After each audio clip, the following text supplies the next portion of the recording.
Single dad helped paralyzed woman at restaurant before blind date, not knowing she was the date he tried to cancel.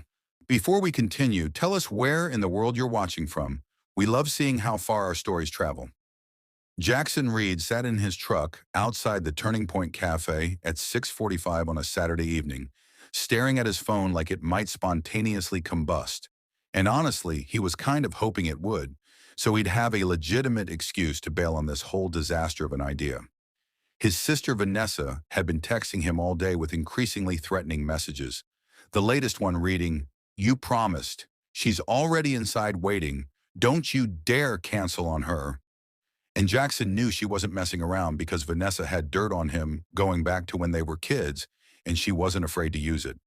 First date in 3 years, first time sitting across from someone who wasn't his late wife Sarah, first time pretending he was a functional human being instead of just a guy who went to work and came home and kissed his daughter goodnight and repeated the cycle until he forgot what it felt like to actually want something.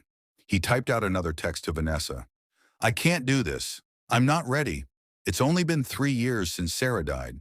But before he could hit send, his eyes caught movement in the parking lot 3 spaces over, and what he saw made him forget about the text entirely.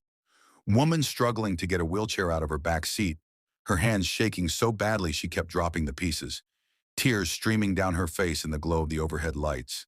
In Jackson's chest did this painful squeeze thing, because he'd seen this exact scene before with Sarah toward the end, when her MS got bad and she couldn't assemble her own chair anymore. He was out of his truck before his brain could talk him out of it, walking over with his hands visible so he wouldn't startle her. "Excuse me, can I help you with that?" Jackson kept his voice gentle, the way he'd learned to do with Sarah when her pride was at war with her limitations. The woman looked up, and her eyes were this deep brown that was currently swimming in frustration and embarrassment. And she said, "I've got it, I'm fine." But her hands betrayed her by dropping the wheel assembly again, and it clattered loud against the pavement. Jackson picked it up without asking permission, started assembling the wheelchair with muscle memory that came from 2 years of being Sarah's hands when hers stopped working right. "You've done this before," the woman said, and it wasn't a question. Jackson nodded. "My late wife had MS. I know all the tricks, which screws go where, how to lock the brakes so it doesn't roll away from you." The woman's whole defensive posture crumbled, and she said quietly, "I hate this. I hate needing help for everything. I used to be a dancer, and now I can't even get out of my own car." "How long?" Jackson asked while he finished clicking the last piece into place, and the woman said, 8 months, car accident, drunk driver, T-boned me on the passenger side." Her voice cracked on the word passenger. "My fiance couldn't handle it, left 2 months later, said he didn't sign up for damaged goods." Jackson felt his jaw clench so hard his teeth hurt because he'd heard that phrase before. Overheard it at the hospital when Sarah's so-called friends whispered it in the hallway, and he said with more vehemence than he meant to, "Then he's an idiot. Anyone who can't see past a wheelchair to the person inside isn't worth your time."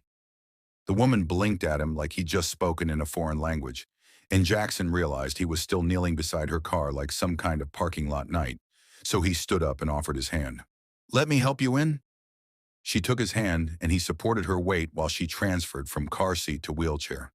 The whole process taking maybe 30 seconds but feeling intimate, in a way that made Jackson's chest tight with memories of doing this exact thing for Sarah 1,000 times. "Thank you," the woman said once she was settled, wiping her eyes with the back of her hand. "Really, you've been incredibly kind. My date's probably already inside wondering where the hell I am." Jackson felt his stomach drop because, right, his date, the whole reason he was in this parking lot having an existential crisis. "He'll wait," Jackson said, "and if he doesn't, he's not worth it either." The woman smiled for the first time, small but genuine. "You sound like my sister." Jackson grinned back. "Smart woman." He started pushing her wheelchair toward the restaurant entrance without asking if she wanted help, because sometimes asking just made people feel worse, and the woman didn't protest, just let him navigate her over the speed bump and through the parking lot. "I'm Elena, by the way," she said over her shoulder. "Jackson," he replied. "Nice to meet you, Elena, even if the circumstances are kind of terrible." She laughed, this bright sound that didn't match the tears still drying on her cheeks. "That's one way to put it." They reached the entrance and Jackson held the door open, while Elena wheeled herself inside, and she turned back to look at him. Thank you again, Jackson. You've been a lifesaver. I hope your night goes well. Jackson's phone buzzed in his pocket with what was probably another threatening text from Vanessa, and he said, You too. Good luck with your date, and watched Elena wheel toward the hostess stand before he pulled out his phone to check Vanessa's message. Table 7 by the window. Her name is Elena. Be nice. Jackson read the text 3 times, his brain trying to process the words, and he looked up to see the woman he'd just helped in the parking lot sitting at table 7 by the window. She hadn't seen him yet, was looking at the menu, and Jackson just stood there in the doorway like an absolute idiot while his entire world rearranged itself. The owner, Margaret, spotted him first, her face lighting up because she'd known Sarah and knew this was his first date since the funeral, and she walked over signing, She's lovely, your sister picked well, in ASL because Margaret was deaf, and Sarah had loved her like a second mother. Jackson couldn't sign back, couldn't move, could only watch as Elena looked up from her menu and saw him standing there, and her eyes went huge. You're Jackson? Elena's voice came out somewhere between shocked and mortified. You're my date? Jackson finally remembered how to use his legs and walked to the table on autopilot. You're Elena? The woman Vanessa set me up with? They stared at each other for what felt like an hour but was probably 10 seconds. And then Elena's expression shifted from shock to something cold and defensive. So now you know I'm paralyzed, still want to stay? Or are you going to cancel after all? Jackson sat down hard in the chair across from her because his legs had stopped being reliable. What? No, I wasn't trying to cancel because of you. I didn't know you were paralyzed. Elena crossed her arms. My sister told Vanessa. I updated my profile. I'm upfront about this because guys always run. Jackson shook his head. I was trying to cancel because my wife died 3 years ago, and I'm terrified of feeling anything again. Not because of anything to do with you. The anger drained out of Elena's face, and she said quietly, I'm sorry about your wife. Jackson's throat felt like sandpaper. I'm sorry about your accident and your ex and anyone who's ever made you feel like you're less than you are. Elena's eyes filled with tears again. For what it's worth, I would have helped you even if I'd known you were my date. Elena's voice was barely a whisper. How do I know that? Jackson met her eyes. Because I did help you, before I knew. That's the whole point. Margaret appeared with menus and looked between them, her expression shifting to something Jackson couldn't read. Have we met before? She signed to Elena. You look so familiar. Elena shook her head. I don't think so. Margaret tilted her head. What's your name? Elena said Elena Martinez, and Margaret's hand flew to her mouth, her eyes going wet. Oh my God, you're the Elena Martinez? The modern dancer? Elena looked confused. I was, before the accident. How do you know my name? Margaret signed and spoke at the same time, her voice shaking. Sarah used to come to your performances. Every show you did in Chicago. She talked about you constantly. Said you were the most talented dancer she'd ever seen. Jackson felt the floor tilt under him. What? Elena's face had gone completely white. Sarah Reed was your wife.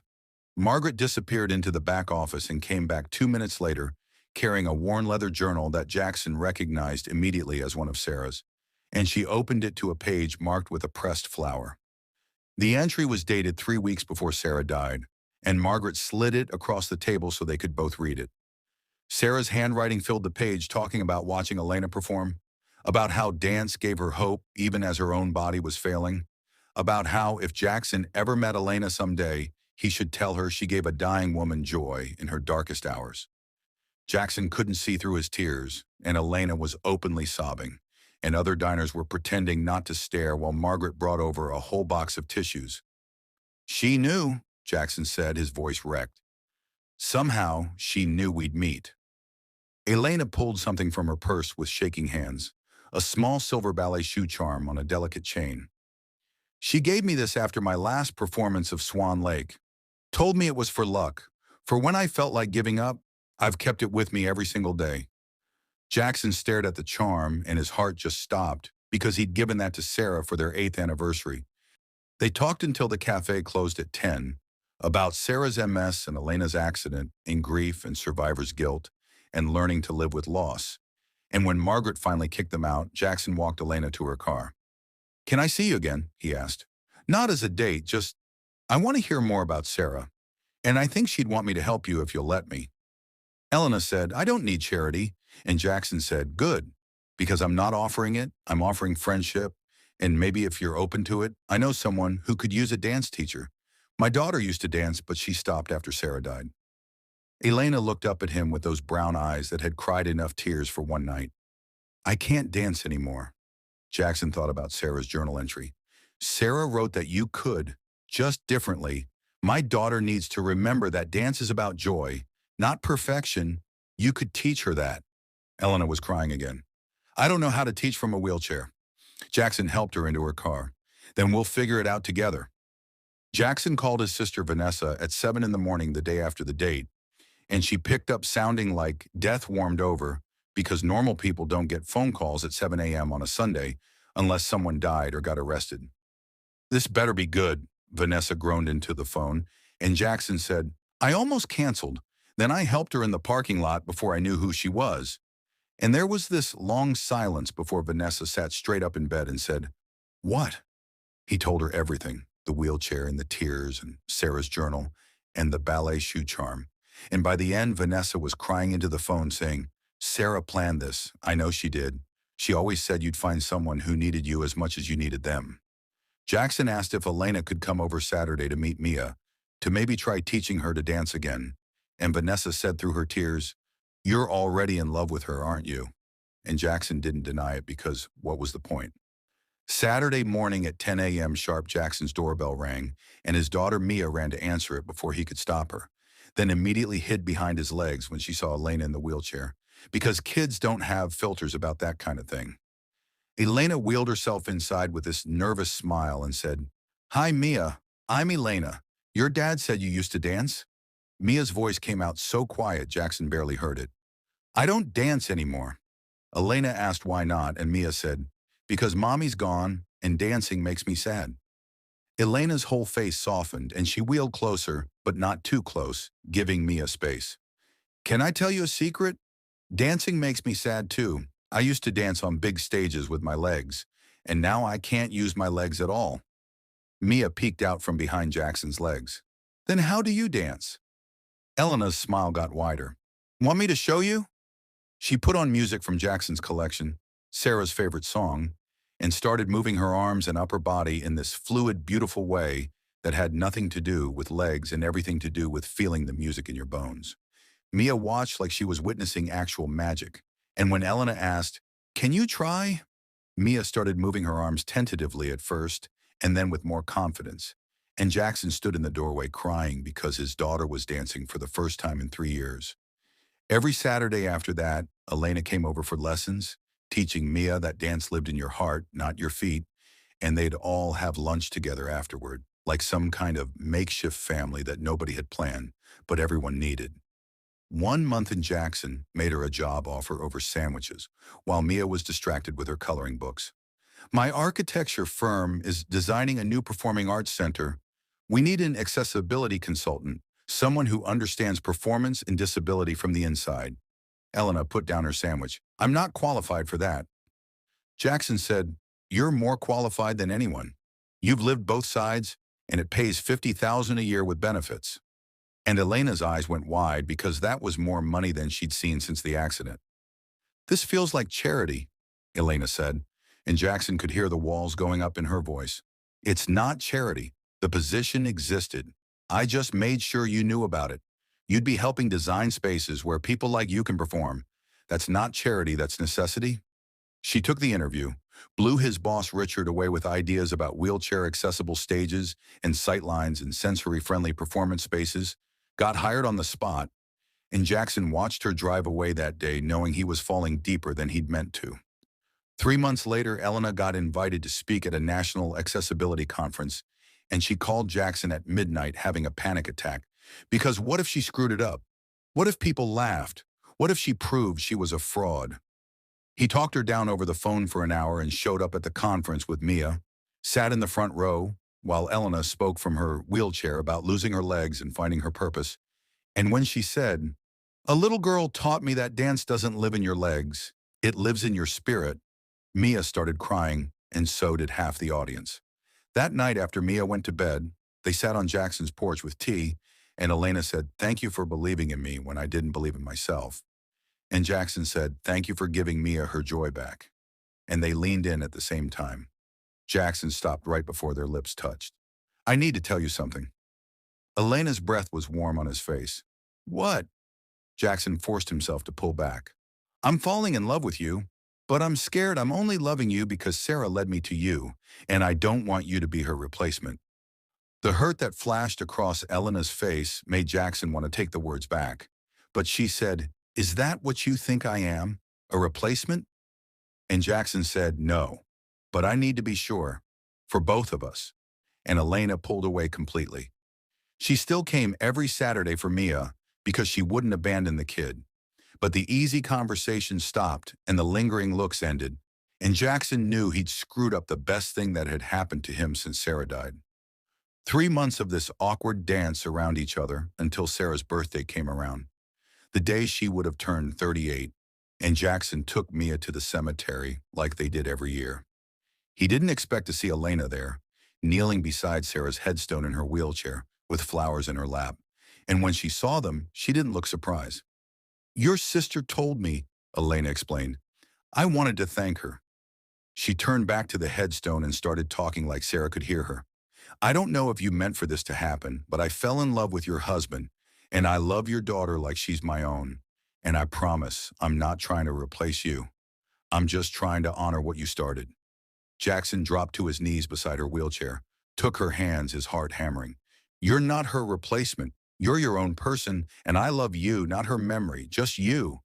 Elena's eyes searched his face. "Are you sure?" Jackson had never been more sure of anything in his life.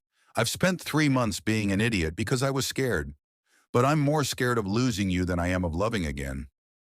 They kissed right there in the cemetery with Mia cheering in the background, and Elena laughed against his lips. "Your daughter is watching," Jackson said. "Good. She should see that it's okay to love again." 6 months after that first date, Elena performed for the first time since her accident, an adaptive dance showcase at the new Performing Arts Center that she'd helped design, and she dedicated the piece to Sarah, calling it "The Music Never Stops." Jackson and Mia sat front row, and halfway through the performance, Jackson signed to Elena on stage, "Will you marry me?" Elena saw it, completely lost her composure mid-dance, and signed back through tears. "Yes." And the audience had no idea what was happening, but Jackson and Mia rushed the stage anyway. Group hug, happy tears, and the beginning of everything. Elena became Jackson's official girlfriend about 2 seconds after Mia announced it to everyone at the grocery store by yelling, "That's my dad's girlfriend," loud enough for 3 aisles to hear, but she still wouldn't move in with them, no matter how many times Jackson suggested it. "I need to do this right," Elena said. And Jackson respected it, even though every fiber of his being wanted her close, wanted to wake up with her there, wanted Mia to have her at breakfast instead of just on Saturdays. They dated the old-fashioned way, dinners and museums and accessible hikes where Jackson pushed Elena's chair over trails, and Mia ran ahead pointing out birds and bugs. And Elena started teaching adaptive dance at the community center on Tuesday nights to a class of 12 people who'd been told their dancing days were over. Jackson would sit in the back and watch her work magic, watch people in wheelchairs and walkers and braces discover they could still move with joy, and he'd fall in love with her all over again. Everything was perfect, absolutely perfect, until the day Elena got a phone call that made her hands shake so badly she almost dropped her phone. Juilliard wanted her back, not as a student, but as an adaptive dance instructor. Dream job, New York City, $120,000 a year. And when she told Jackson, she watched his face fall like a building collapsing in slow motion. "That's incredible, Ishanon," he said, but his voice was hollow. "You should take it." Elena's chest tightened. "Come with me, you and Mia.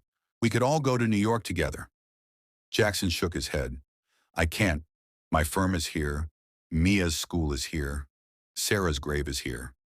Elena felt something crack inside her. She's dead, Jackson. I'm here. I'm alive. I'm asking you to choose me. Jackson's face went hard. That's not fair. Elena stood up from her wheelchair using the table for support, her whole body shaking. Neither is asking me to give up my dream. They fought for the first time, really fought. Voices raised and words said that couldn't be taken back.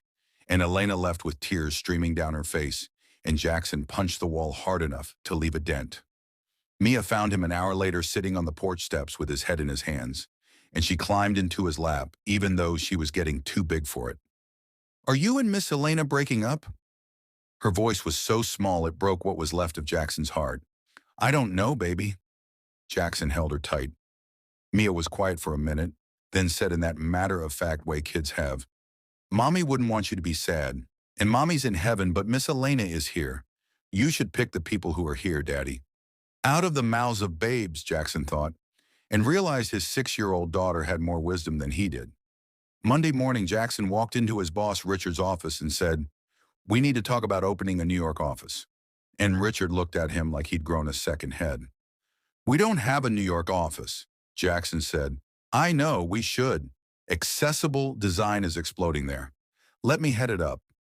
And after a long conversation and some negotiating, Jackson walked out with approval to relocate, and he called Elena immediately, but she didn't pick up. Their 1-year anniversary was coming up, the anniversary of the date he tried to cancel, and Jackson asked Margaret to help him plan a proposal at the Turning Point Cafe. Margaret cried when he asked, said, Sarah would be so proud of you, and helped him coordinate with Elena's adaptive dance students to surprise her. The night of the anniversary, Jackson showed up at the cafe, but Elena wasn't there because she thought they'd broken up, until Margaret called her saying, You need to get here right now, trust me. Elena arrived confused and rolled into a cafe filled with all 12 of her students performing the piece she'd choreographed called The Music Never Stops. And Jackson walked through them to kneel beside her wheelchair. 1 year ago, I tried to cancel this date. Best decision I never made. Elena was already crying. You taught my daughter to dance again. You taught me to live again. Elena Martinez, will you marry me? Will you let me follow you to New York? Will you let us be your family? Mia appeared from behind the stage holding a glitter-covered sign that said, Please say yes, I already packed. And Elena laughed through her tears. You're moving to New York? Jackson pulled out the ring. Wherever you dance, that's where I want to be. Elena sobbed out, Yes, yes, 1,000 times yes. And the whole cafe erupted in applause, and Margaret brought out champagne, and Sarah's photo on the memorial wall seemed to smile down at them. 8 months later, they got married at the Turning Point Cafe with the ceremony entirely accessible, ramps in wide aisles, and an ASL interpreter. And Mia danced down the aisle instead of walking because Elena had taught her that movement is personal. Elena wheeled herself toward Jackson, doing this beautiful choreographed piece she'd created, and Jackson was crying before she even reached him, because how did he get this lucky twice in one lifetime? His vows came out shaky. You taught me that second chances aren't about replacing what you lost. They're about honoring it by living fully. Sarah brought us together, but you made me stay. I promise to follow wherever you dance. Elena's vows were just as tear-soaked. You saw me when I was invisible. You helped me before you knew my name. You loved me when I thought I was unlovable. I promised to honor Sarah's memory by living the life she wanted for you. And I promised to keep dancing because you taught me the music never stops. Their first dance had Jackson waltzing with Elena in her wheelchair. Then Mia joined them. Then all the guests half in wheelchairs, half not. This beautiful adaptive dance flash mob that Elena had secretly choreographed. And it was the most joyful, inclusive celebration of love anyone had ever seen. 3 years later, they were living in New York, Elena running an adaptive dance studio called Sarah's Legacy Dance, Jackson's architecture firm thriving, and Elena 8 months pregnant with a miracle baby the doctor said was unlikely, but not impossible. Sunday brunch at their favorite cafe, Mia now 10 years old and teaching kids classes at her mom's studio, and Elena's phone rang with Margaret calling from Chicago.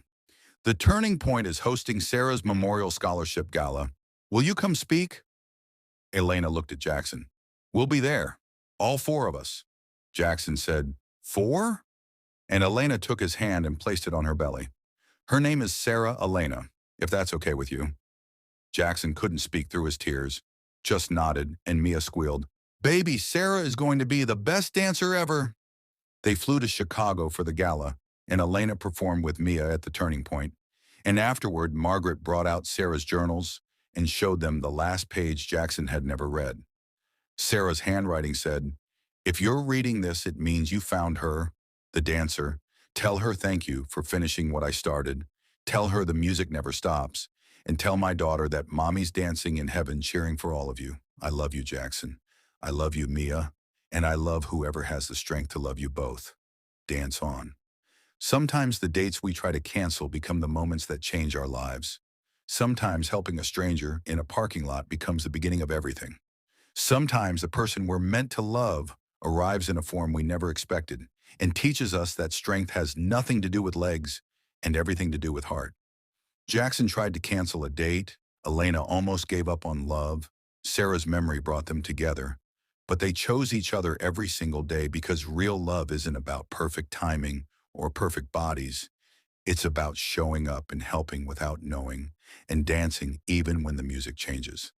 If this story reminded you that second chances are real, that disability doesn't define worth, and that love finds you when you stop running, hit that subscribe button.